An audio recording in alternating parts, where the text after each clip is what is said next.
आप सबका Chandrakar sir class में बहुत बहुत स्वागत है। अब समय बोर्ड एग्ज़ाम का है, तो इसी उद्देश्य से 10वीं बोर्ड गणित का यूनिट 8 से प्रारंभ करते हैं। बहुत ही महत्वपूर्ण क्वेश्चन का संग्रह, लगभग 99% यहीं से क्वेश्चन आने हैं। तो आइए हम लोग स्टार्ट करते हैं। उल्टा स्टार्ट करेंगे। यूनिट 8 से हम लोग क्रमशः एक की ओर बढ़ेंगे। तो यूनिट 8 आंकड़ों का विश्लेषण, जिसको हम सांख्यिकी के नाम से जानते हैं, ये कुल 6 मार्क्स का है, जिसमें से 2 मार्क्स का एक क्वेश्चन और 4 अंक का एक क्वेश्चन आना है। तो चलिए संभावित क्वेश्चन के ऊपर हम लोग चर्चा करें। 2 नंबर के लिए क्वेश्चन की जहां बात है, तो सबसे पहला क्वेश्चन आता है, पहली 15 प्राकृत संख्याओं का औसत ज्ञात कीजिए। ये एक नमूना मात्र है। यहाँ पर पहली 15 प्राकृत संख्या या पहली 10 प्राकृत संख्या या पहली 6 प्राकृत संख्या, ऐसे कुछ भी हो सकता है। साथ ही साथ चूंकि 2 नंबर का क्वेश्चन तीनों सेट में अलग अलग आने हैं, इसलिए हो सकता है किसी सेट में अलग टाइप का क्वेश्चन हो तो किसी सेट में अलग टाइप का क्वेश्चन हो। जैसे किसी सेट में पूछा जा सकता है, पहली 10 प्राकृत संख्याओं का औसत ज्ञात कीजिए। अगले सेट में पूछा जा सकता है, पहली 10 सम प्राकृत संख्याओं का औसत ज्ञात कीजिए। या हो सकता है अगली सेट में पूछा जा सके, पहली 10 विषम प्राकृत संख्याओं का औसत ज्ञात कीजिए। तो यहाँ पर आप लोग जैसे क्वेश्चन बोले वैसे ही आप लोगों को करते चलना है। अगला क्वेश्चन इसी को कुछ अलग प्रकार से पूछा जा सकता है। जैसे आप लोगों को 8 विद्यार्थियों का जो भार है वो किलोग्राम में दे दिया जाए, जैसे कि आपको स्क्रीन पर नजर आ रहा होगा, 30, 32, 33, 38, 37, 41, 35, 40। तो आपको ये जो आंकड़ा है, जिसको हम लोग इंडिविजुअल आंकड़ा या व्यक्तिगत आंकड़ा बोलते हैं, इसका भी आपको औसत ज्ञात करना है। औसत अर्थात आप लोगों को माध्य ज्ञात करना है। तो क्या करना है, आपको सभी आंकड़ों को जोड़ लेना है और कुल आंकड़ों की संख्या से उसको भाग दे देना है। अगला जो क्वेश्चन है उसमें आपको आंकड़ा दिया गया है और वहां पर आपको माध्यिका ज्ञात करना है। तो माध्यिका आप लोग बहुत ही आसानी के साथ ज्ञात कर सकते हैं। माध्यिका ज्ञात करने के लिए आप सबसे पहले दिए गए आंकड़ों को बढ़ते या घटते क्रम में लिख लेना। उसके बाद देखना आंकड़ों की संख्या सम है या विषम।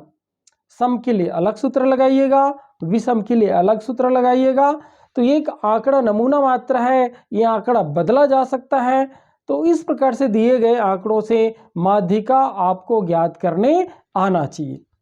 अगला क्वेश्चन है, निम्नलिखित आंकड़ों की बहुलक ज्ञात कीजिए। आप लोगों को बहुलक बताना है और बहुलक केवल देख के बता सकते हैं। आप आंकड़ों को देखिएगा और जो आंकड़ा सर्वाधिक बार आया हुआ हो वही उसका बहुलक कहलाएगा। जैसे इस आंकड़े में आप लोग देख पा रहे होंगे, 39 जो है वह अधिकतम सर्वाधिक 3 बार आया हुआ है। तो इस आंकड़ों से हम लोग बहुलक का निर्धारण कर लेंगे और यहाँ पर बहुलक 39 होगा। 2 नंबर का क्वेश्चन है। आप आंकड़ों को पहले लिख के नीचे में लिखिएगा। इस आंकड़ों से स्पष्ट है कि 39 सर्वाधिक 3 बार आया हुआ है, अतः दिए गए आंकड़ों का बहुलक 39 होगा। तो बहुलक अभी तक तो पूछा नहीं गया है। इंडिविजुअल अर्थात व्यक्तिगत आंकड़ों से पूछ दे तो ये 2 नंबर का प्यारा सा क्वेश्चन आप लोगों को बताना है। तो 2 नंबर का क्वेश्चन बस यहीं से आना है। इसके बाद हम लोग प्रारंभ करते हैं 4 नंबर का क्वेश्चन। 4 नंबर के क्वेश्चन में याद रखिए आपको ऑप्शन भी रहेगा, अर्थात 2 क्वेश्चन आएंगे, दोनों में से कोई एक क्वेश्चन आपको बनाने होंगे। तो यहाँ पर मीन, मीडियन, मोड अर्थात समांतर माध्य, माध्यिका और बहुलक, तीनों की तैयारी बहुत अच्छे से कर लीजिएगा। डाटा चाहे कुछ भी हो, है ना, मेथड सेम है और वो क्वेश्चन बहुत अच्छे से बन जाता है। तो एक एक नमूना मैं आपके सामने लेके आया हूँ। तो ये क्वेश्चन पर हम लोग चर्चा करते हैं। एक क्वेश्चन है, एक उच्चतर माध्यमिक शाला के बच्चों के वजन का आंकड़ा आप लोगों को दिया गया है। इन आंकड़ों से आपको माध्य ज्ञात करना है। आंकड़ा ये रहा आपके स्क्रीन पर, आपको नजर आ रहा होगा। वजन दिया गया है किलोग्राम में, बच्चों की संख्या है, मतलब उस शाला में 11 बच्चे ऐसे हैं जिसका जो वजन है वो 30 से 40 किलोग्राम के बीच है। 29 बच्चे ऐसे हैं जिसका जो वजन है वो 40 से 50 किलोग्राम के बीच है। 6 बच्चे ऐसे हैं जिसका वजन 50 से 60 किलोग्राम है। 3 बच्चे ऐसे हैं जिसका वजन 60 से 70 किलोग्राम है। और एक बच्चे मोटा तगड़ा है जिसका जो वजन है वो 70 से 80 किलोग्राम के बीच है। तो इस आंकड़े से आपको समांतर माध्य ज्ञात करना है। तो समांतर माध्य ज्ञात करने के लिए क्या करेंगे, इसका माध्य मान निकालेंगे आप लोग। वजन किलोग्राम में जो दिया गया है उसका माध्य मान निकाल लेंगे। जैसे 40 और 30 दोनों को जोड़ दीजिएगा, 70 होता है, आधा लिखिएगा 35, है ना, और अंतराल तो 10-10 दिख रहा है। तो 35, 45, 55, 65, है ना, 75, इस प्रकार से ये माध्य मान निकालेंगे। वो एक्स होगा, वाला खाना को आप एक्स से दर्शाएंगे। बच्चों की संख्या मतलब ये फ्रीक्वेंसी अर्थात बारंबारता है, वो एफ होगा। फिर अगले टेबल में आप एफ एक्स ज्ञात करके आप लोग बहुत अच्छे से समांतर माध्य निकालेंगे। इसके बाद इसको टक्कर देने के लिए क्वेश्चन आएगा माध्यिका का। माध्यिका का ये रहा आंकड़ा आप लोगों को दिया गया है।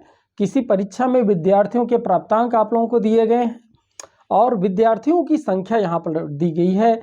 इन आंकड़ों से आपको माध्यिका ज्ञात करना है। माध्यिका ज्ञात करने के लिए दिए गए 2 टेबल से आपको एक नया टेबल बनाना होता है जिसको बोलते हैं संचयी बारंबारता या संचयी आवृत्ति। तो तैयार करिएगा संचयी आवृत्ति। फिर संचयी आवृत्ति से हम लोग माध्यिका संख्या निकालेंगे m = n/2। उसके बाद फिर हम लोग देखेंगे माध्यिका वर्ग क्या है, माध्यिका वर्ग की बारंबारता क्या है, माध्यिका वर्ग के ठीक ऊपर की बारंबारता क्या है। तो सूत्र में मान रख करके आप बहुत अच्छे से माध्यिका की तैयारी कर लीजिएगा। लास्ट में हम लोग क्वेश्चन देखेंगे बहुलक का। तो बहुलक के लिए भी एक नमूना आपके सामने है। एक दिवसीय अंतर्राष्ट्रीय मैच में बहुत से गेंदबाजों द्वारा लिए गए विकेटों की जो संख्या है उसको आप लोगों को टेबल में दिया गया है। इसका आपसे बहुलक पूछा गया है। तो यहाँ पर आंकड़ा तो आपके स्क्रीन पर नजर आ रहा होगा। यहाँ पर कोई अलग से टेबल बनाने की जरूरत नहीं पड़ेगी। विकेटों की संख्या को लिखिएगा, गेंदबाजों की संख्या को लिखिएगा। गेंदबाजों की संख्या मतलब वो बारंबारता है, फ्रीक्वेंसी है अर्थात आवृत्ति है। सबसे बड़ी आवृत्ति को आप लोग पकड़िएगा। तो यहाँ पर 16 दिखाई दे रहा है। तो यहाँ पर बहुलक वर्ग होगा 100, 150। तो L1 का मान 100 होगा, L2 का मान 50 होगा। अब यहाँ पर आप लोगों को 3 चीजें तय करना है, F0, F1 और F2। तो आप लोग F1 यहाँ पर हो जाएगा 16, F0 हो जाएगा 5 और F2 हो जाएगा 12। तो इस प्रकार से वहाँ पर फिर सूत्र लिखिएगा और सूत्र में मान को रख दीजिएगा। तो बहुलक भी बहुत अच्छे से हो जाएगा। तो एक बात जरूर ध्यान दीजिएगा, समांतर माध्य, माध्यिका और बहुलक तीनों में से 2 क्वेश्चन आना है, एक आपको बनाना होगा। तो आपके पास ऑप्शंस रहेंगे, है ना, 2 क्वेश्चन में किसको बनाना है। तो क्वेश्चन बिल्कुल यही होगा, बस आंकड़े चेंज किए जा सकते हैं।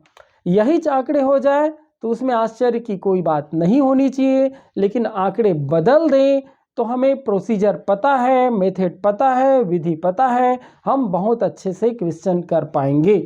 उम्मीद करता हूं आपको इस यूनिट से पूरे मार्क्स अर्थात 6 नंबर आपको मिलेंगे। और यदि आप लोगों को इतना मेथड पता है तो 6 नंबर निश्चित रूप से आपको मिलेंगे। आज के वीडियो में बस इतना ही। अगला वीडियो आएगा क्षेत्र मिति से, बिल्कुल एक एक करके यूनिट आएगा। आप लोग बहुत अच्छे से इसको देखिएगा और बहुत अच्छे से नंबर आप लोग लाइएगा। Thank you.